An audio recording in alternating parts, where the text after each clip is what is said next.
Mi abuelo nos contaba que de niño, cuando se iba con su padre buscando trabajo en rancherías como caballerango, le tocó llegar a un poblado donde tenían la extraña costumbre que toda la comida que sobraba de los hogares se guardaba y la iban a aventar a unos riscos que estaban como a media hora del pueblo, para que comieran a lo que ellos decían era un brujo, que en épocas de calor bajaba en forma de lobo gigante, todo pardo y feo, oliendo horrible, que a veces que se quedaba con hambre y en esos casos se las cobraba, comiendo animales de las granjas. Estando por el norte del país, mi abuelo dice que ya había visto situaciones similares y daban por hecho que eso era un nahual. Eso no le daba miedo, de hecho él siendo niño afirmó haber visto con sus ojos un par de nahuales a metros de él. Lo que a él y su padre les daba miedo era esa extraña relación de sumisión que tenía el pueblo con ese supuesto ser. Porque en todas las rancherías por las que pasaron siempre era todo lo contrario.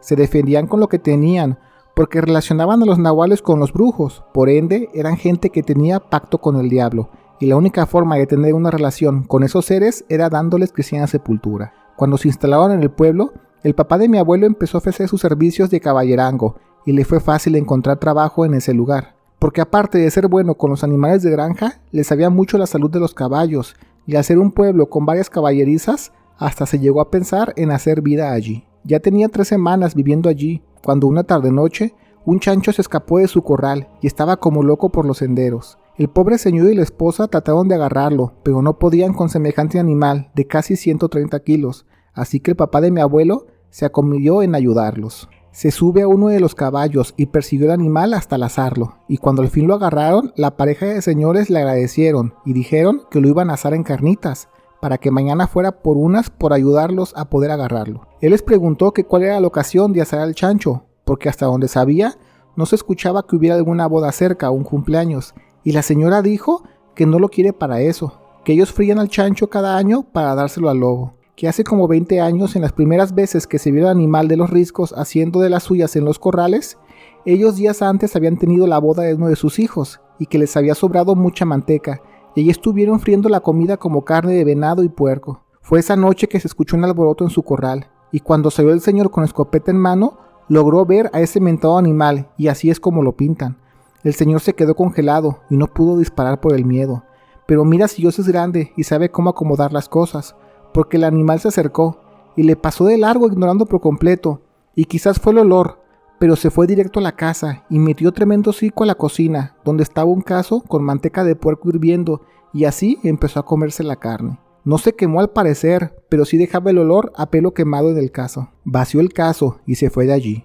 Desde entonces cada año que se ha escuchado que ese animal baja y hace de las suyas en el pueblo, al menos a ellos no les ha afectado en sus animales ni en su granja. Ellos creen que es por la comida de las carnitas y llegaron a la conclusión que si le llevan carne de puerco en carnitas como ofrenda a los riscos, el animal recordará su casa y cuando baje no se meterá en su propiedad. El papá de mi abuelo no lo podía creer. Pero como recién había llegado al pueblo, no estaba para cuestionar los usos y costumbres de cada quien, así que el día siguiente se fue por sus carnitas como le habían prometido. Cuando llegó por la comida preguntó si tenían un punto donde dejarlas, porque a final de cuentas en los riscos y montes hay mucho animal, y el olor les puede llamar la atención, pero la pareja de señores dicen que hasta los animales del monte respetan y saben que esa comida es para el lobo enorme. El papá de mi abuelo ofreció ayudar a llevar la comida porque tenía más dudas que respuestas. Todo era muy extraño, así que esperó que se hiciera de noche para llevar la comida al lobo, porque con el calor de la tarde se echaría a perder más rápido. Aún así, fue un problema, porque camino al mentado lugar, varios animales olieron la comida y los iban siguiendo, entre ellos gatos salvajes y uno que otro lobo de medio pelaje, y esos sí que son de cuidado. El papá de mi abuelo, el señor del corral y su hijo iban con cuidado y cada quien su escopeta por si todo se salía de control, pero gracias a Dios no pasó a mayores. Dejaron la comida en el pico de un risco y estuvieron vigilando que otro animal no se acercara. El aire era fuerte, así que el olor atrajo a muchos animales, y cuando ya estaba rodeado de animales salvajes, el papá de mi abuelo solo pensaba que se había metido en problemas de gratis. Pero en cosa de minutos, todos los animales que estaban rodeándolos se fueron corriendo, y el dueño de la granja dijo: aquí está. El papá de mi abuelo dijo que vio llegar al risco a un lobo enorme, con una zanca casi tan grande como de un caballo, con pelaje tupido, cenizo. A buena luz de luna podías ver cómo brillaba, hermoso. Al ver, se retiraron de allí lentamente, y ya a buena distancia ven que el animal se come la carne de la bolsa. El papá de mi abuelo está impactado con ver al animal. Pasan los días y estaba mi abuelo y su papá en vela, cuidando una yegua que estaba nada de parir una cría y ya tenía días en labor. Ellos sabían que el olor a placenta atraía mucho animal, así que le dijo al dueño de esos caballos que se quedaran listos por si se acercaba alguno de ellos. Eran ya como las 2 de la mañana, cuando a metros del establo se escuchó un disparo y después otro, y pensando que ya se habían aparecido algún animal, fue el papá de mi abuelo a ver qué onda. Al parecer se acercó el supuesto nahual enorme, ese que afirmaban que era pardo, feo, de pelaje seco y olía horrible. Lograron darle un par de disparos, pero no fueron certeros, pues alcanzó a huir. Él se puso a pensar, ¿por qué afirman que es un nahual que se ve feo? Porque el que él vio es muy diferente a aquella noche que llevaron las carnitas. También dedujo que si ese mentado animal se pone de malas porque no le dan suficiente comida, ¿qué hará ahora que los lastimaron? Conociendo a 2-3 capataces del rancho que se veían macizos y valientes, les dijo que tenían que tomar cartas en el asunto, de ahora o nunca. Y al final se levantaron en armas y planeaban ir tras él.